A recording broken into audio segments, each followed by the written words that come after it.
Imagine looking at a photo of your childhood, your birthday party, your first day of school, but feeling nothing. No flashbacks, no emotions, just a fact. That happened. This is the reality of severely deficient autobiographical memory, a rare condition where people can recall facts but never relive moments. Are we more than the sum of our memories? Let's find out. Let's start with the basics. Memory isn't just one thing.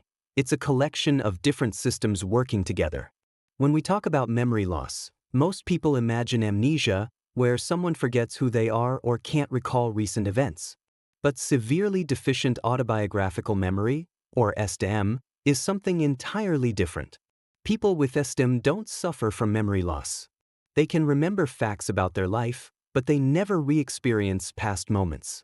It's like their memories exist only as words on a page, not as vivid scenes playing in their mind.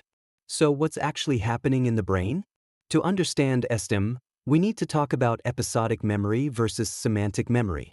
Episodic memory is what allows you to mentally travel back in time. When you recall your last birthday, your brain doesn't just remember the fact that it happened. It reconstructs the scene, the smells, the emotions. Semantic memory, on the other hand, is for facts. You know that Paris is the capital of France, but you don't remember learning that fact in the same way you remember a childhood trip to Disneyland. For most of us, these two memory systems work together.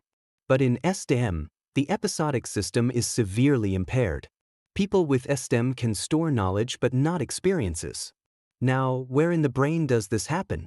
The hippocampus, a seahorse-shaped structure deep in the brain, is crucial for forming episodic memories. Studies suggest that in people with SDAM, the hippocampus may be smaller or function differently. This means their brain simply doesn't encode personal experiences in a way that allows them to be relived later.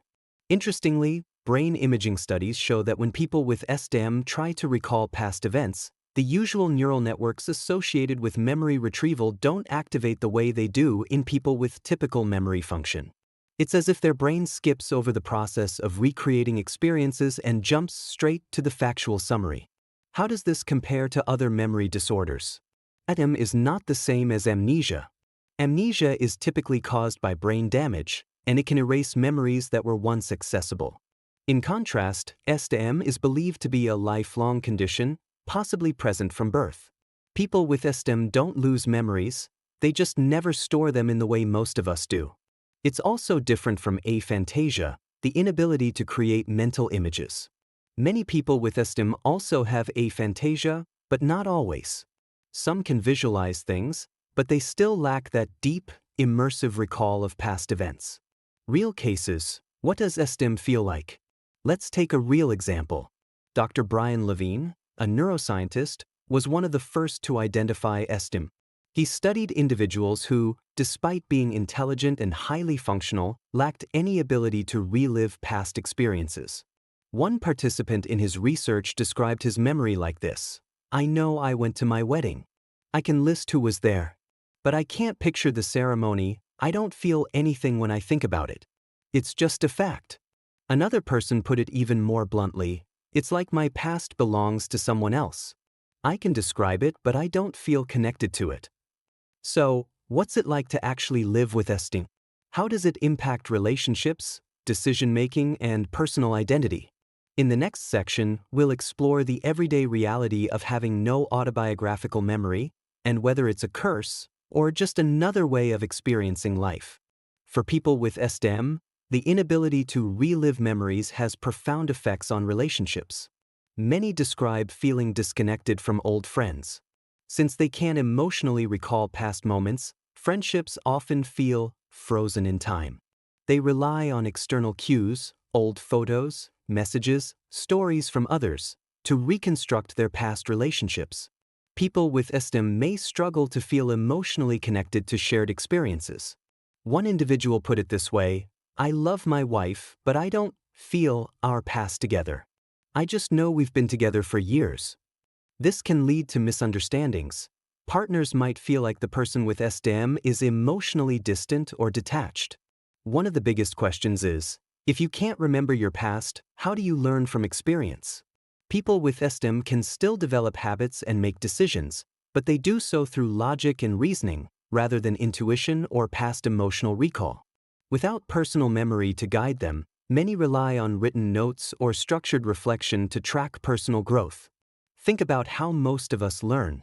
You touch a hot stove, you burn your hand, you remember the pain, and you avoid it next time. You go on a bad date, you recall the awkwardness, and you learn what kind of person to avoid. But for people with SDAM, decisions can't be guided by past emotional experiences. Instead, they rely on a more calculated, logical approach, analyzing facts rather than feelings. If a typical person gets into a serious accident, they might feel anxious driving again because they remember the fear and adrenaline. A person with SDAM, however, won't emotionally relive that fear. They'll know, intellectually, that the accident happened, but they won't feel that lingering trauma. Some researchers believe this lack of emotional recall might actually reduce anxiety and PTSD risk. Since they can't replay distressing events, they may process emotions differently. But this raises a profound question. If we don't remember our past in a personal way, how do we define who we are? Are we just a collection of facts? Or is personal memory essential to our sense of self? So, let's revisit our opening question. Are we defined by our memories, or can we exist as something more?